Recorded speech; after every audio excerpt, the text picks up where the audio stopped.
All right, here we go. Reggie Wright Jr., welcome back to Vlad TV. It's been quite a while. Yes, sir. Glad to be able to be seen, man. Yes, sir. And we're going to talk about your current situation now. Okay. But I kind of want to just catch up a little bit since last time you've been here. Because the last time you were here, you were about to turn yourself in.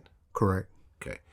What exactly did you plead guilty to? Because you didn't go to trial, right? No, sir. Okay, so you pled guilty. I pled guilty to sales of marijuana and money laundering. Okay.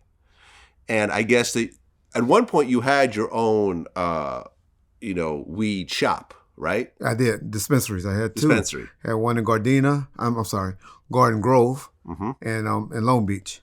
Okay. That I was involved in, and that's how I started off in the business. Yeah. Was mainly with marijuana dispensaries.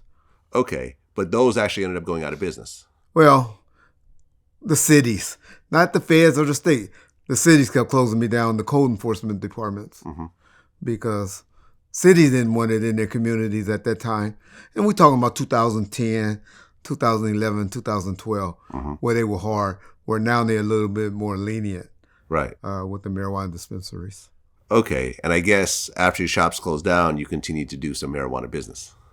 Yes, and even during it, but mainly when the shops closed. Yeah. That I started selling to guys that were shipping it out of town. Okay. And how much did you sell exactly? How many pounds? Yeah. Oh. Hundreds? Thousands? Well. Millions?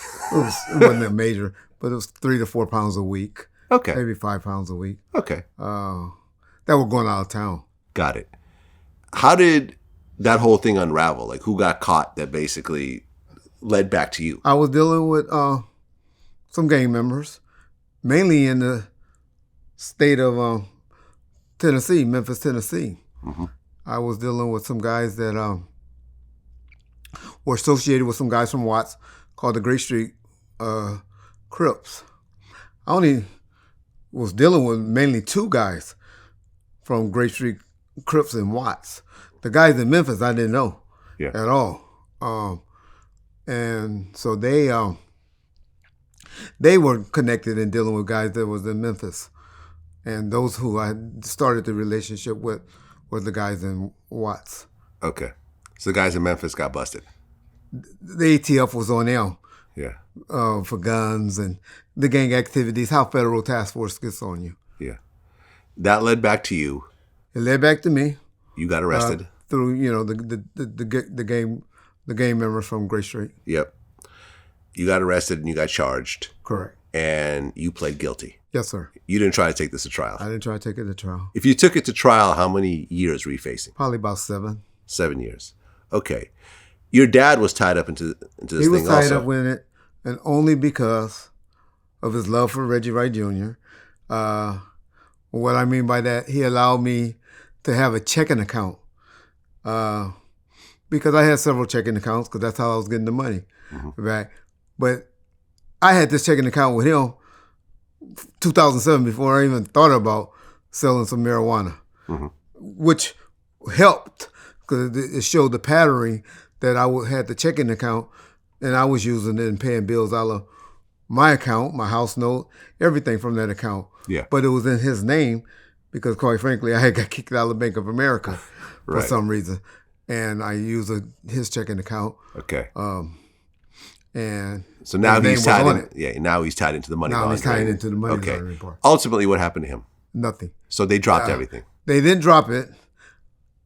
He and I, we had to pay a fine of $250,000. Oof. And that was pretty much the money that they figured, or that they came up with, that was put into their account. Okay. And we paid it back to the government. But he avoided jail time, which would have been awful. Yes. Oh. Because he's how old now? That would have killed me. He's 75 now. Okay, yeah. But when all this happened, it was like 72. Yeah. Okay. So you pled guilty. I pled guilty. Leading up to the time that you had to turn yourself in, how did you feel?